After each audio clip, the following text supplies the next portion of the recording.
This is WYMT Mountain Sports, your home for the Kentucky Wildcats and local high school sports.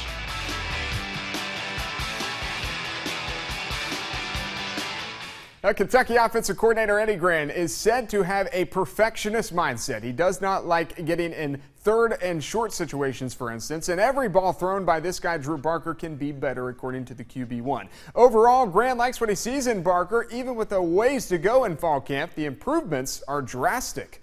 He's playing faster than he's ever played. He's trying to play more physical than he's ever played.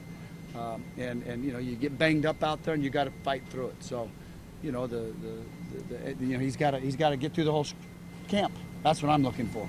I'm looking for him to finish the camp and then getting into the season so we can count on him. But right now, boy, he's done a good job. All right, now to high school football. We are just 3 days away now from the high school football season kicking off, and the Johnson Central Golden Eagles, well, yeah, you know, they're pretty fired up for another crack at that Class 4A state title.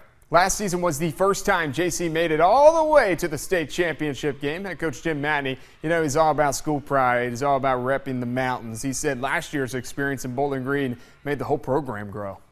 You know, we always come in as a hard-nosed football team. We try to win or lose when the team leaves. We want them to respect what we do here.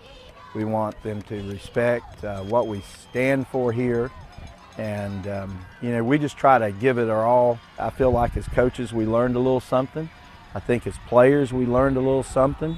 And, you know, hopefully we're going to use last year's experience as a springboard for this year. All right, you will see much more on the Golden Eagles and Jim Matney this Thursday night on WYMT and WYMT.com. That's because it's our preseason Pigskin Preview Mountain Top 10 show. It starts at 7 o'clock right here on WYMT and WYMT.com. Like I said, John Central, they're definitely in the top 10. We'll show you all the stories, and we will release the entire list of rankings for the first time this year. Well, speaking of high school football, week 0 of the high school football season, and a big night expected Friday night in Phelps. For the first time in several years, the Phelps Hornets will play a true home game when they host the Allen Central Rebels. A brand new stadium will be dedicated prior to the game, and our man Marty Casey will have his name on the field, something that the longtime manager says is overwhelming. When I found out that they was going to name the stadium in my name, it was over emotional.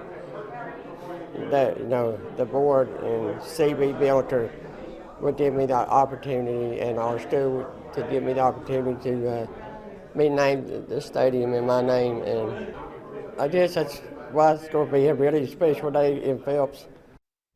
Always good to hear from Marty. What a great guy. Well, the Pike County Bowl is not until next week. And, well, today coaches, administrators, media representatives, and committee members met up at the Hilton Garden Inn for the annual luncheon. Phelps, Belfry, Pike Central, Eastridge, Shelby Valley, Letcher Central, Pikeville. Those are all the teams that'll play next Friday and Saturday. Most of the time for us here in the mountains at the Pike County Bowl for the county teams is basically the kickoff to our season. So you always want to start out and make a great first impression on the community and then the school and everyone that supports you. And with the atmosphere, like we was discussing a while ago, the atmosphere is just so phenomenal that you don't even really have to spend a lot of time getting the kids motivated and amped up because the atmosphere itself does that. That's sports. We'll be back.